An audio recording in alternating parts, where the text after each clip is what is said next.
I knew that it benefited everyone for me to accept help from someone, even if they didn't help the way that I would do it, that whatever I was doing while they were helping, the benefit of that outweighed the worry of however they were caring for the kid. Hey everyone, and welcome to yet another episode of Entering Motherhood, a podcast dedicated specifically to new moms going through this amazing journey in life. I'm your host, Sarah Bilger, a postpartum nutritional coach / mechanical engineer.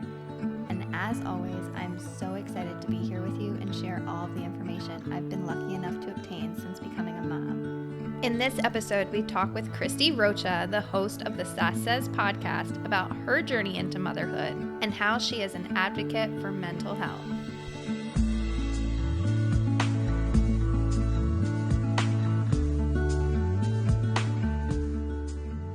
Before this episode begins, I just want to say thank you so much for listening, and I also want to talk about an event we currently have going on right now. This event is for mamas who are either currently trying to conceive, are pregnant, or are in the early postpartum stage and may have some trauma in their life that they're looking to release.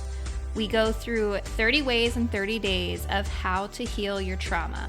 You'll get a workbook and you'll listen to the daily mini episodes of the podcast that correspond to this a unique experience. I hope that you know that you are not alone in this and that you deserve this time to heal. If you want more information on this, please go to the Entering Motherhood website or feel free to reach out to me with any questions. And with that, let's get this episode started. Hello and welcome to Entering Motherhood. It's so exciting to have you here today and really just get chatting. So how about you go ahead and introduce yourself? Thank you so much for having me. It's so nice to be here. I am Christie Rocha. I am the host of the Sass Says Podcast. I am a mom of a 4 and a 2-year-old. I live in New Jersey with my husband, and I am an advocate for mental health and the importance and value of therapy. Awesome. Have you always lived in New Jersey? Yes. Well, no, I mean, I went to college in DC, lived Okay. there for a while, and then my husband and I did a year in Boston, but I'm born and raised here, yeah. Awesome. Yeah, I'm originally from Pennsylvania, but Oh, we live okay. in South Carolina now. Oh, close So enough. I'm sort of familiar with Jersey, and the Jersey Beach is where we always vacation. Oh, yeah, So whereabouts? so we would go to Ocean City, New Jersey, Oh, nice, okay. or recently we've been going to Long Beach Island. Oh, nice, my family has a house there forever, so we're there all the time. Awesome. That's crazy. Yeah, Yeah, and I'm small world. yeah, grew up a little bit outside of Trenton, New Jersey. Oh, okay, I'm in So, Morris County. okay. Yeah, Awesome. Very too cool. funny. So, how did you start your podcast and what was that journey like? Yeah, so my mom has a podcast, and she's had one for 6 years now. And when I got pregnant with my first baby, we decided that I would leave my corporate job and work for her.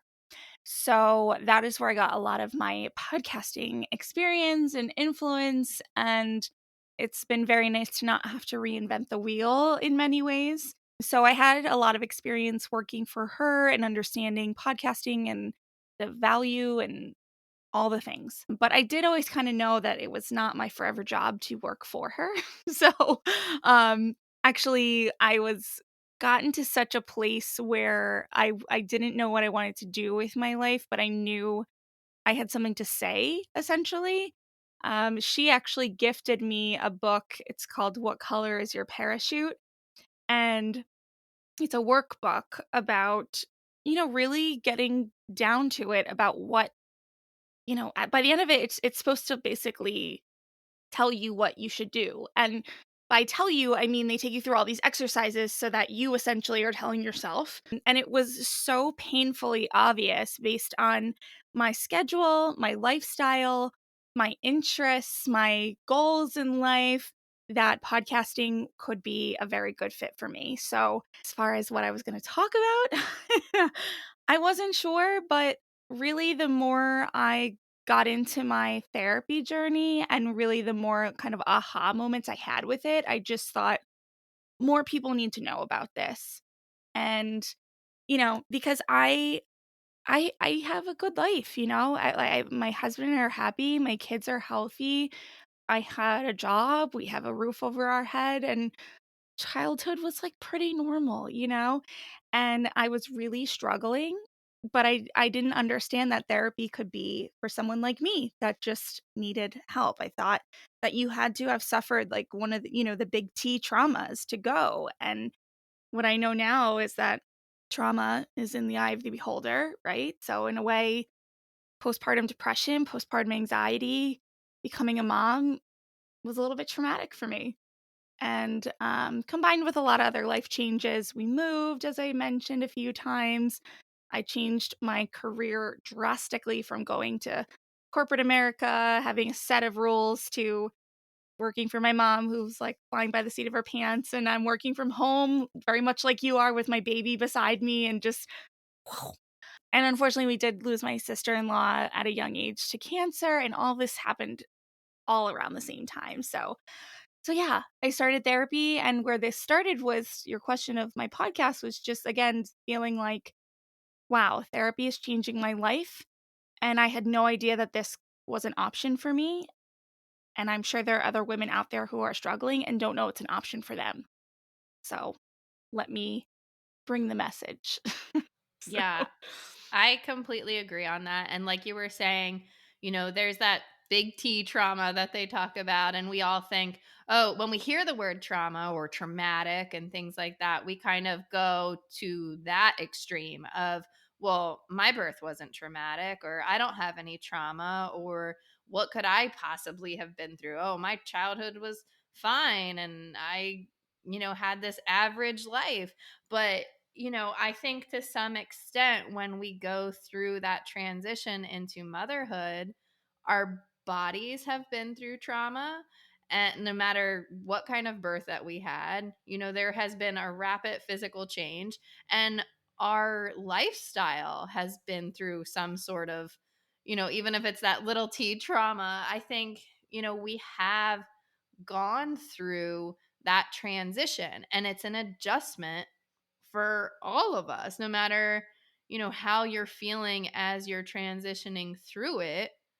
It's a big change. And I think it's something that we do need to take the time to kind of sit with and evaluate. And therapy has helped me tremendously work through that mentally, and even just talking it out. So I definitely think, what you're saying is exactly spot on. And more people in general, but like moms specifically, need to kind of just see it in a different aspect, I guess, and understand it's not scary to go to therapy. It's not something that you have to be ashamed of or scared of or anything like that. I think it's something that, like anything that we have, is a tool and a resource to only benefit us. exactly, exactly. And, one of the things that really kinda got me early on in motherhood was I had such a romanticized, glamorized idea of what I thought motherhood would be, and when it wasn't quite living up to that, I immediately went to, "What's wrong with me?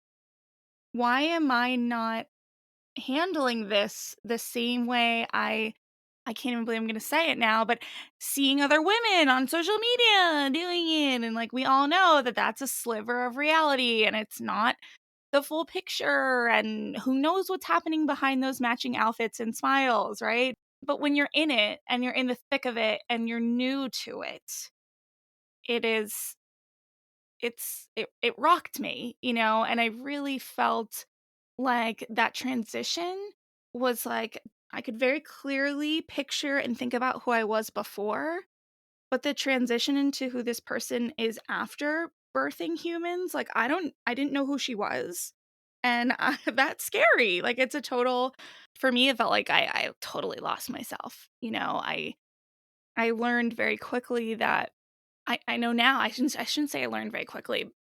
I had the feelings quickly, but wouldn't accept it quickly, that being home all day, every day with my babies like I thought I wanted is not for me. I need them to go to school. I need them to go places. I need to feel accomplished in my day. Like, no one's coming home to stay at home moms and being like, good job wiping butts today. Like, I needed something for me. And I thought that the hustle and bustle and the go, go, go of motherhood, the never turning off, was something to be admired. And I learned that for me, not only is it not sustainable, but it's not the balance that I want in my life. And I can say that very clearly now, but there was a time where that felt like I was letting myself down, letting my kid down, letting my husband down, letting down an older version of myself who thought it would be different. And it was hard to admit. Yeah. And And I therapy think, helps. yeah, yeah, I definitely agree. And I think, the more conversations that I have with people and motherhood and this transition and everything, I'm sure you're finding too, these are very common Yes. thoughts that run Yes. through our minds, but we're also kind of thinking, oh, nobody thinks like this. Nobody has these thoughts. Like, I'm the only one in this. So I think the more open we are about it and the more conversations that we have, podcasts like yours that are really kind of touching on those topics and making women, moms, people just realize we can have these conversations. Other people are thinking these thoughts. You're not alone. And there are things that we can do like therapy that are beneficial. So, what kind of conversations have you had on the podcast? What has your journey really been like since starting it compared to now? Yeah. So, I mean, when I started, I was mainly interviewing and working, quote unquote, but working while my kids nap. So I put 2 hours a day in. And I think that's important to share as well, that transparency of, where things start is not always where they end up. And it's can take time, especially if you're a mom at home with your kids. Like, you're trying to do everything. And I won't even sugarcoat that I was happy about that. I was really frustrated that I could only put 2 hours a day to it. But I put the 2 hours a day, and I interview therapists, I interview coaches, I interview women like you and me who have a mental health story to share. And because I'm not a therapist and I'm not a coach, I'm just a woman. um, and I interview anyone really with an expertise as it relates to mental health. And that, on a day-to-day process has now evolved into nap time, and then on Wednesdays and Fridays both kids are in school. So, or in daycare, But so that but it took like a year. It took a year to get there even, and even on those days it doesn't feel like enough. So, um but and then on the flip side of just sort of the emotional mental evolution of the show is that I learn something every time I interview someone. I learn either a strategy or a coping mechanism, or I just learn something that rocks my world. Like, I interviewed a therapist who specializes in her work with adoptees and adoptive mothers and adoptive parents. And that was like mind blowing. That was one of those, like, you don't know what you don't know kind of conversations. But anyway, yeah, I talk to women about body image and about this balance that you and I are feeling right now of trying to pursue a passion and having people that rely on your every need.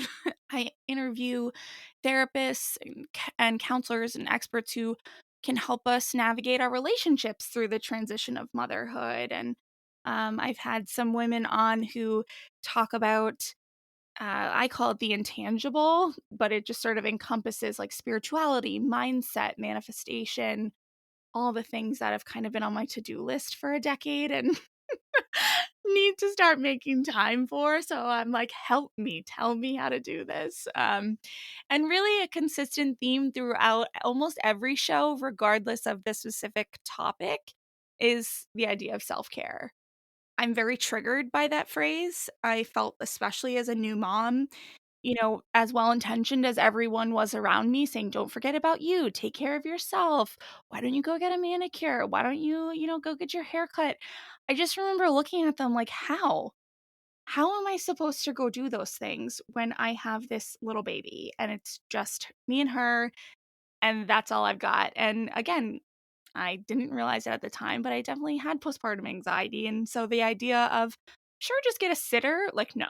No, no, no. There was no just getting a sitter. And so I make a point of asking almost everyone I talk to, "How do you self-care? How do you make it work on a regular basis? How do you do it without spending an arm and a leg? And, what does it mean to you?" And so I'm always asking that because it gives me new ideas as to what I can do for myself. That's great. And so obviously, like you just touched on self-care. Do you feel like that was maybe the hardest thing to really focus on in Oh my motherhood? gosh. Yeah. I mean, no one can see my face, but I just like big eye roll. Like, I just, you know, we're not prepared. I wasn't prepared for that. Prior to having kids, self care could mean getting up on a Saturday, grabbing a latte, and going for a manicure. No problem. But it can't just be that. I still love those things. And when I have a chance to do them, you bet your butt I take that opportunity. But when my kids are on their fourth tantrum of the day and I'm ready to pull my hair out, there needs to be a tool of self-care within that sort of day, within that dynamic, and I don't know who would teach me that, but I wasn't made aware of how important different ways of self-care, the ways that are different from, what we see in social media and that are marketed to us as women. That's what I've really come to say is that I feel like self-care has become a big business, and it's become a way to market to women to spend a lot of money on luxury and commodity type things, and again, I love all those things, I really do, but I can't access them every time I need self-care. I need self-care every day, and I think just to say one more thing about, your question about early on, like, for me, asking for help was, oh my gosh, I mean, asking for help equaled failure to me. And it's mainly because I never needed the level of help that I needed now. I didn't have the experience of needing help the way I do now. So it felt very uncomfortable to ask for it. Yeah, I think most of us, kind of get to this point of independence and we're this independent woman or person. And, here we are living our life and doing the things on a whim or whenever we kind of feel like it. And like you said, being able to just go out for that pedicure or do this thing, I think then all of a sudden we get thrown into this role and we lose sight of that. And we are kind of, well, I was taught up until this point to, be independent and be responsible for myself and take care of myself. And now here I am in this vulnerable state. Mhm. Who do I ask to help me? Or Right. can I ask for help? You're Right. kind of like thrown into this position where you are back in that childlike state of, you need someone to assist you or be around you or to just help you in general. And it's kind of difficult for those of us, like you say, you were in corporate America, working these jobs, doing these things, having this 9 to 5, and then all of a sudden now you're shifted into a different a different identity. Mhm. Mhm. Yeah. Yeah, I mean, you go and that's kind of what I was touching on earlier about needing a sense of accomplishment and things like that. It's like there is no better example than corporate America of like, "Oh, you did good? Here's a promotion. Oh, you did good? Here's, your employee of the month award. Oh, you did good? Here's a raise." Like no one's giving me a raise with these kids. In fact, it's like it feels very much like the opposite. It feels like the more I do, the less praise I get, So and that's just me, right? Not everybody might need that acknowledgement and validation to the level that I felt like I did, but I've gotten a bit over that, I give myself the validation that I need these days, but you know, Yeah, it is a big transition, and when you have kids, right, and especially a new mom, and everything about your baby feels very specific, right? Like, it feels very like, this is how she eats, this is how she sleeps, and it feels scary to go off course. So, to have someone help, it feels so overwhelming to have to explain all of that and then say, and oh my god, if something goes wrong, then the baby's not gonna sleep for me tonight, and it's gonna be a whole thing, and that person's gonna be miserable, and you feel the weight of that burden, that it just feels easier to do it yourself. Yeah. Yeah. Until you learn to let that go, and honestly, for me, having a second kid is what helped let that go, because I just couldn't, two's a whole 'nother animal. Yeah. And you Yeah. and you recognize that they'll be okay, you know? They'll survive. It'll be alright. However grandma feeds them, they're fed. Like, it's okay, you know?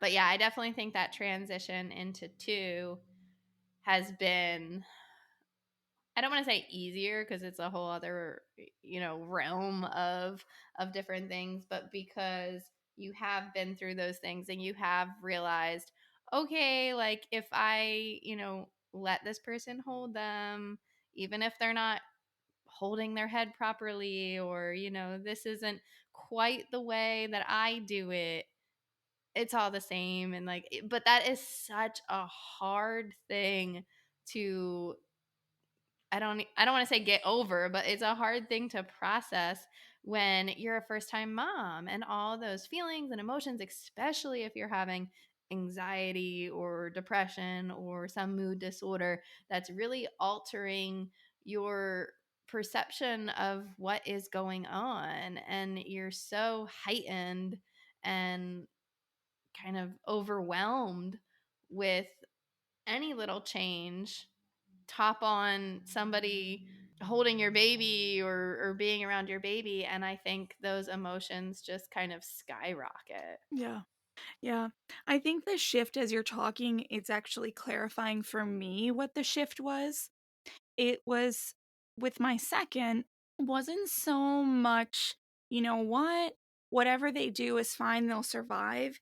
It's that I knew I needed to accept the help in whatever form it came, essentially. I'm not saying a stranger off the street, but you know what I mean? Like, I knew that it benefited everyone for me to accept help from someone, even if they didn't help the way that I would do it, that whatever I was doing while they were helping, the benefit of that outweighed the worry of however they were caring for the kid. You know what I'm saying? And I don't want to sound like I'm, like I said, just like letting any random person care for my kids and like, yeah, throw them against the wall. That's not what I'm saying. It would either be my husband or my mom or a babysitter that I know. You know what I mean? But Right. like, it was like, yeah, you know what? Because I used to get frustrated that when like my husband would, kind of take over, essentially, that he would put the TV on a lot. And I was like, you know what? Whatever. I'm not watching them. I'm taking a shower. I'm reading a book. I'm working. I'm doing something. And me taking the time to do that greatly, you know, the benefits of that greatly outweigh whatever's happening while they're watching TV. Like, it's fine, you know? Because before I'd be like, don't, no, no, no, no. I mean, the Yeah. pandemic sort of like screen time went out the window with the pandemic, but, yeah, just the help is better.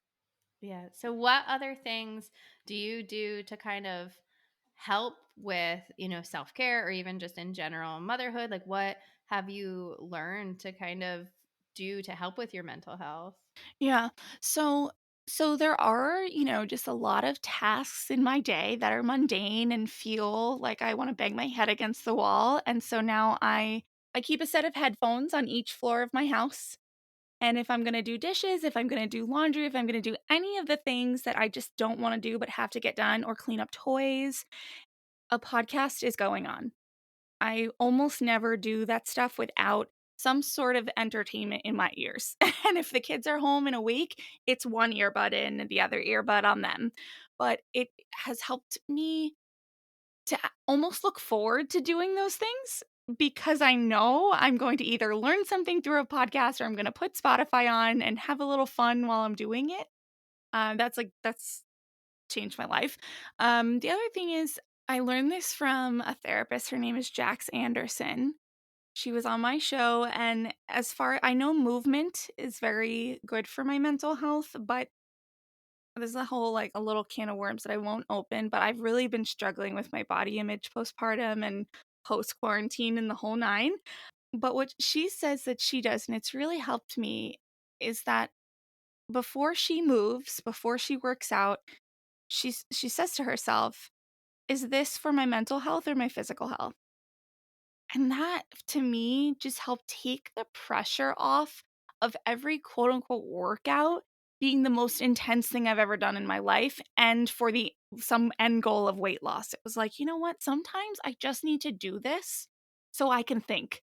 And so just setting that intention has helped me feel good about just moving at whatever level that is. Sometimes I'm sweating my butt off, sometimes I'm not, and that's okay. The other thing I do now is I schedule it. I schedule time, whether it's during time where my kids are home and around, I need to coordinate with my husband, or even just while, like every day on my calendar now, there's a little list during the nap time hours of things that I want to do. And sometimes that list looks like this: have an interview, it looks like read, it looks like move, it looks like make lunch. Like, the amount of days I just, like, eat whatever instead of, like, making an intentional lunch for myself. But it helps me. I don't always do it, right? And things happen, but it helps to have that visual reminder on my calendar of, at one point when I jotted this down, that's what I wanted. So even if it feels a little bit crazy right now, trust yourself. Trust that you knew at 9 o'clock this morning when you scheduled it that your body needed rest today, or your brain needed you to get work done and get stuff off your list? So those things have helped. I love And that. yeah, the last thing that I do that really helps is my kids are 4 and 2, so when they are home, they still need me in the room, but I don't need to facilitate as much. So instead of just scrolling mindlessly, I keep a book around, and that has helped a lot. Whether I get through 3 pages or 30 depends on what's going on, but it's refreshing to get off of my phone. Because like I said, they need me in the room, but they don't always need me there. So it's like, what can I be doing? What can I be occupying my hands and my brain with? And a book has really helped. Yeah. Yeah. I think, making a list of things that you feel like are going to help is so beneficial. I think, like you said, maybe you don't think it's going to help them, but it's like, oh, at one point, I felt like this is what I needed. So let's just try it. Right. Even Do just it for 5 starting it. minutes. Right. Yeah. Just start it and Yeah. try it. Cause that's a lot of the times with me, like working out or something, I'm like, ugh, like, I don't know if I want to do this, but I start doing it and then it's like, okay, this isn't that bad. And then before you know it, it's done. And it's like, okay, yeah, I feel better now. So kind of like push yourself a little bit and see, like, and you can stop after 5 minutes if you're still like, nope, I don't want to do this. But once you're already kind of in it, I feel like it's easier to just finish it, like washing dishes or something like that. Like if it's just sitting there and hanging over your head, I feel like it's not going to go away. So it's kind of just, yeah, start doing it, see what happens. Even if you do it for those 5 minutes, it's 5 minutes closer to being done than it was in the beginning. And then reading, I think that's a great thing to do, like when you're just kind of sitting around and you don't want to be on your phone and things like that. But I love that you also talked about body image because I think this time around, it has definitely been something that I'm struggling with a little bit more. I have to give myself that grace and just kind of sit with it, but I feel like I was in the best shape ever when, like, right after, not right after, but in between my first and my second. And I feel like I had gotten myself to a point where I was really happy with, how I felt. I was able to move around. Like I felt like I could keep up with my toddler. Things were going great. I enjoyed where I was at, mentally, physically, everything like that. And then I got pregnant again. And I knew that I had to obviously not be as intense with workouts and things like that as I was. And I knew obviously I had to grow a human inside of my body. Casual. So, right. Yeah.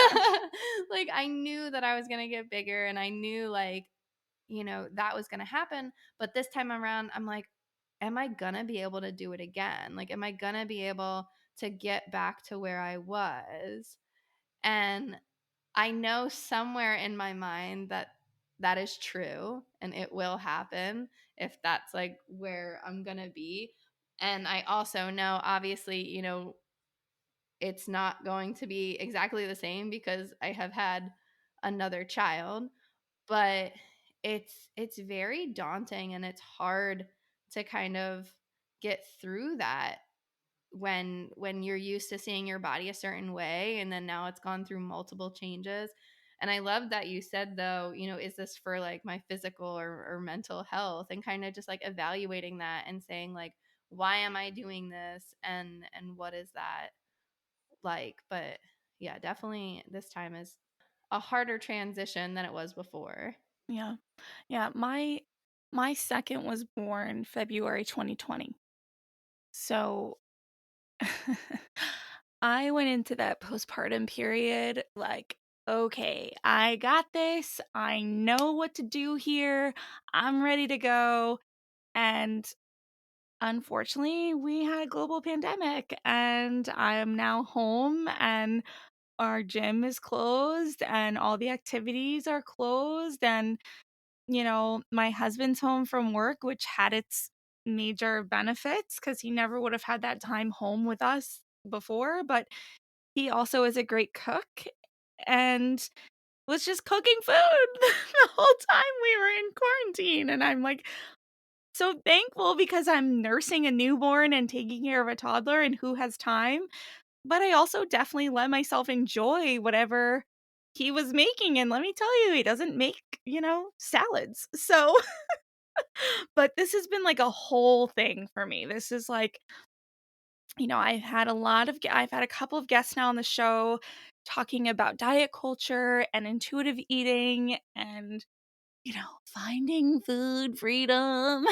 It's like it is a whole process and I'm very much in the thick of it. So it's not easy to talk about in the sense that not that I mind talking about it, but it's not easy to talk about because I don't have full clarity on it yet. I've gotten to the point where I can eat without berating myself over what I'm eating, but I'm still so unhappy in my body. And so, just 2 days ago, we had a company dinner. I'm in tears getting dressed because I have this. You can see I'm in my closet. I have a closet full of clothes that don't fit me. And it's not just not fitting, it's like my body is so different that even when I go shopping now, my eye is drawn to what used to be my style, and that style just I don't like how it looks on my body now, so I feel, like, totally lost with it. Like and it's not for lack of trying, to be honest, like, I've been exercising, working out, and, you know, yeah, I don't know. Yeah, It's yeah, hard it's hard to talk about because I 'cause I'm in it, I'm, like, deep in it. And when yeah. I say in it, I mean every week in therapy, this is what we're talking about. Yeah, and you had said something that kinda sparked something in my head, and then I think I lost it, but Sorry, I'm, like, feeling long-winded no, today. no, no, I'm like, "What was I thinking?" But, yeah, I mean, going back to even just, like, your clothes fitting and stuff, I'm nursing right now. My Mm, boobs are a lot larger than they normally are, yeah. so, like, shirts fit differently, dresses fit differently. I also have to make sure I'm wearing something that I can nurse in, so I'm not, like, flashing everybody or showing my stomach. Like I don't want to like fully lift up my shirt and I have to, wear the tank top and then put a flowery shirt on top. Oh, that's what I was going to say too. people have been, oh, you look so great. Oh, you're only this many weeks postpartum. Like, you look so great. And some people are people that I've never even met before or have seen me like in person. So I'm like, what do you mean I look so great? What, you Right. don't know what I looked like before. Right. So it's just kind of like, I guess that's like a common thing that like people say to make you feel better Yeah. or something like that. But to me, I'm like, what do you mean? Like, how do you know I look great? Or, Right. like things like that. So it's just kind of like, and like, I'm like, I don't look how I want to look. So Right. like, I don't look great. So it's just like, like battling those Yeah. things I that think, and probably when I was talking about diet culture, it's like, you know, my my first pregnancy, I was borderline insane trying to stay within the weight limits. And I achieved it. I got a big pat on the back for it from my doctors. And I mean, I'll never forget, even towards the end of my pregnancy, I was getting blood drawn again for like the 100th time. And the woman doing it was like, "Oh my god, like, you are definitely like the best, like, looking pregnant woman I've seen all day." And I'm like, "What is that?" Like, at the what does that time, mean? right? Like, at the time, and this isn't an OB's office, right? And at the time, I was like, "Yes, thank you. Oh my god, I was like, "Tell me more." And now I look back on that like, do you know what you were setting me up for? Because with my second pregnancy, I gained a lot more weight. And so it was going to the doctor and going, "No one's gonna tell me I look good. No one's gonna pat me on the back. They're all gonna look at me and go, 'Hey, you gotta watch that.'" And they did, and it was mortifying. And I understand where there's, like, medical concern, right? But what you're touching on of the "you look great," it's like, there's a level of comment that just needs to go away. Like, let's just stop commenting on women's bodies. Let's just stop commenting on pregnant women's bodies. Just especially if you don't know the person, like, just Right. stop. Like, if I'm Right. opening up to you and we're having a conversation and I'm inviting commentary, fine. But I had to say, it really messed me up. And I know that the doctors and they all have their best intentions, but like, you're the best looking pregnant woman I've seen all day. Like, what is that? So messed up. Yeah, I think it's just like one of those things where you ask, like, why am I saying this? Or why is somebody saying this? Like, what is the purpose behind it? And like you said, like, we just need to kind of, you know, reform questions or how we talk. And I think, opening up the conversation and really kind of saying, like, why are we saying these things? Like, why is this common conversation for pregnant people or postpartum people? Like, Yeah. why is this what we ask them? Yeah. Or Or say to them. yeah, or like those anytime. It didn't happen as much with my second, but when I had my first, as soon as I had the baby, it was like, I don't know about you, but my Instagram DMs were flooded with people I either didn't know or hadn't talked to in 20 years being like, "Hey, I have this shake system for you to get your body back," or "I have this workout plan for you to get back in shape." It's like, dude, I just gave birth. Like, leave me Right. alone. Like, literally. Yeah. Yeah.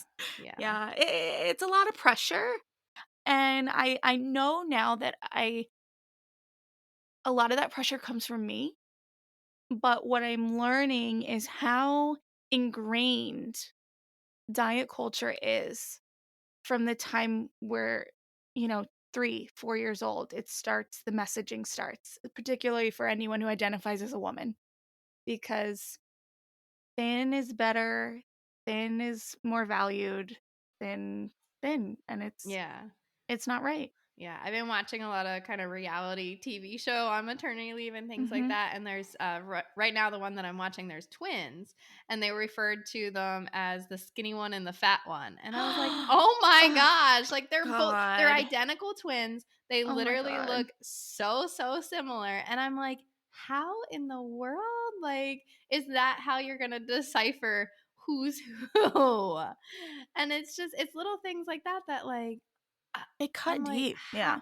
right. I'm like, I would hate to be, I mean, like either one of them. Like, you don't want to be like, oh, that one's like really thin or like that one's fat. Like, you don't want to be like determined as either of those, or know that like that's how, you're being distinguished Yeah.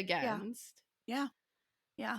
I'm this isn't postpartum, but I remember in 1 year in college, I really was I mean, I was the smallest I'd ever been, and I came home for Thanksgiving break, and I was so proud to go to, like, my hometown bar and show off what I, like, deemed as my, like, new improved body, right? And I was there with my best friend, who's always been tinier than I am, always. She's just petite.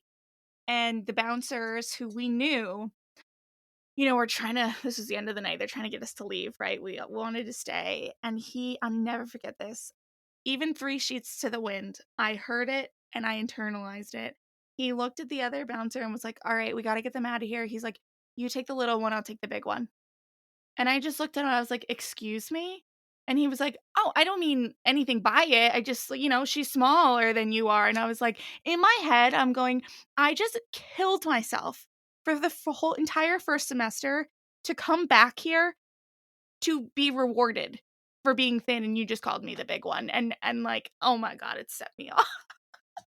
But these are the things that we internalize and make, for me at least, a lasting impression and a Right. lasting And that impact. comment is gonna stick with you, like, even if you didn't I'm say, like, talking about "Excuse it me," now. or anything. Yeah, Right, I'm like, 33 years old, married yeah. with 2 kids, and I just told that story. Still remember it. Right, Like, right. still remember those comments, like, can still like, I mean, I remember in elementary school, I was bigger than a lot of kids, and it was just something that, like, I couldn't control. Like, I was a kid, like, yeah, like, I didn't eat healthy and things like that. I wasn't, like, doing sports or whatnot, but, like, it didn't really matter to me until I started to hear those comments and hear people say stuff. And yeah, maybe I need it for my health, like, to be in shape or eat better, things like that. But like, I think that's somebody's journey that they have to like go through. And when we make those comments and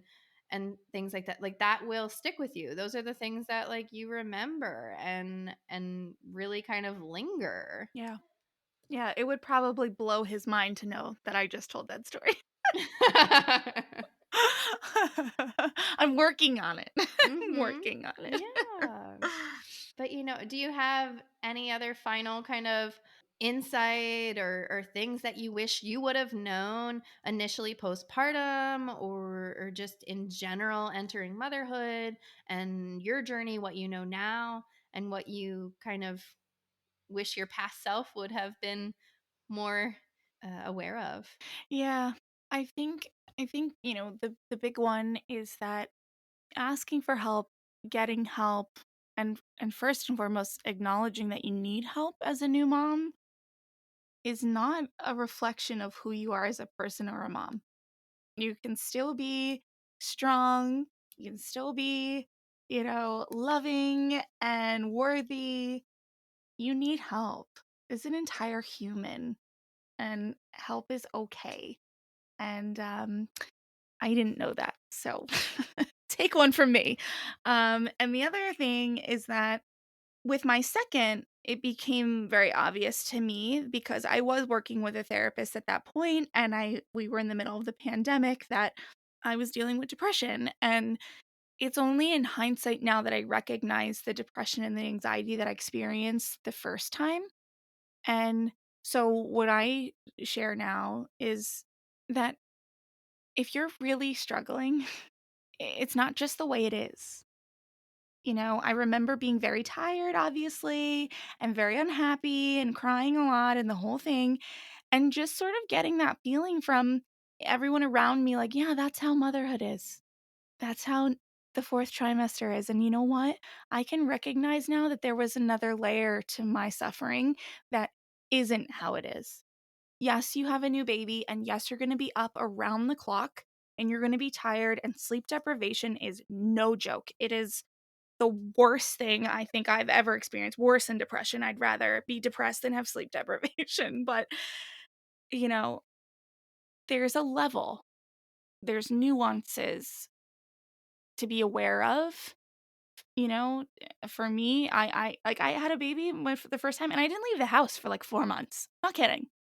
Like, that's not, no, we should be leaving the house. And then with my second, that depression, that feeling like anything that used to bring me joy, I just didn't care for. The feeling of not being able to get out of bed. And when I did, it's like I had to have a good cry first. I think the misconception about depression, even though I just said I would cry, is that you feel sad all the time. And a lot of times you just feel nothing. Just feel like a numbness. And you're going to have waves with motherhood. You're going to have waves with your hormones, all of that. But there's a difference. And to educate yourself, to educate, I think more importantly, your support system so they know what to look for, and then really advocate for yourself. If you're getting just sort of pushed away from the doctor and whatever, because right, you get that checklist. Oh, are you depressed? No, great, bye. And really being vocal in caring for yourself and asking for what you need. Yeah.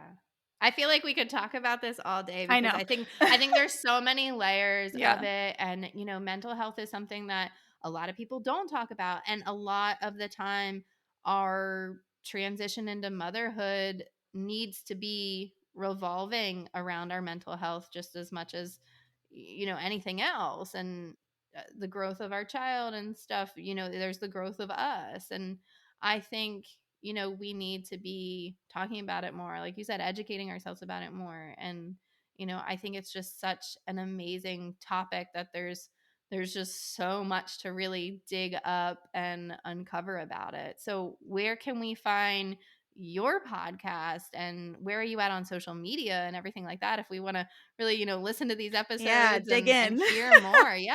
And I will say every episode essentially turns into a therapy session or a coaching session for me. Like I mean, yeah, to a point, right? I try to keep it, relatable, but I think the beauty of everything we're saying is that we have a lot of shared experiences among us. So hopefully you will find my story relatable. But my podcast is called Sass Says. It's available on all the major platforms.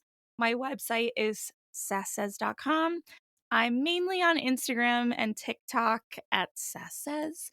And I have a free self-care challenge that I offer on my website.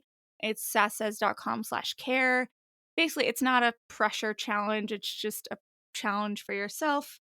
But mainly I just give all but maybe one or two free ways of self-care to add to your life, whether you have 5 minutes, 10 minutes, or 15 minutes. So they're really easy, doable. I challenge you to pick one a day for 5 days. And yeah, you can find that. Awesome. Well, thank you so much for coming on and sharing your story and really just talking to us. Thank you. And we'll get to do the reverse of this later this Yes. week. So your Yes. listeners can look out for that as well. I'm excited. Yeah, me too. Awesome. Thank you so much. Cool. And like Christy said, we did the reverse when she interviewed me for her podcast, and you can check out that on episode 56 of the Sass Says Podcast. Well, this wraps up yet another episode of Entering Motherhood. I hope that you have found this episode helpful, and if you liked it, please share it with others who might also benefit from this information. If there's anything that you'd like to know more about, or maybe you know someone who'd like to be on the show, please visit my website, enteringmotherhood.com. I'm so thrilled to be going on this journey with you and getting the amazing opportunity to help moms during this postpartum experience. You can also now find us on Instagram and Facebook at Entering Motherhood.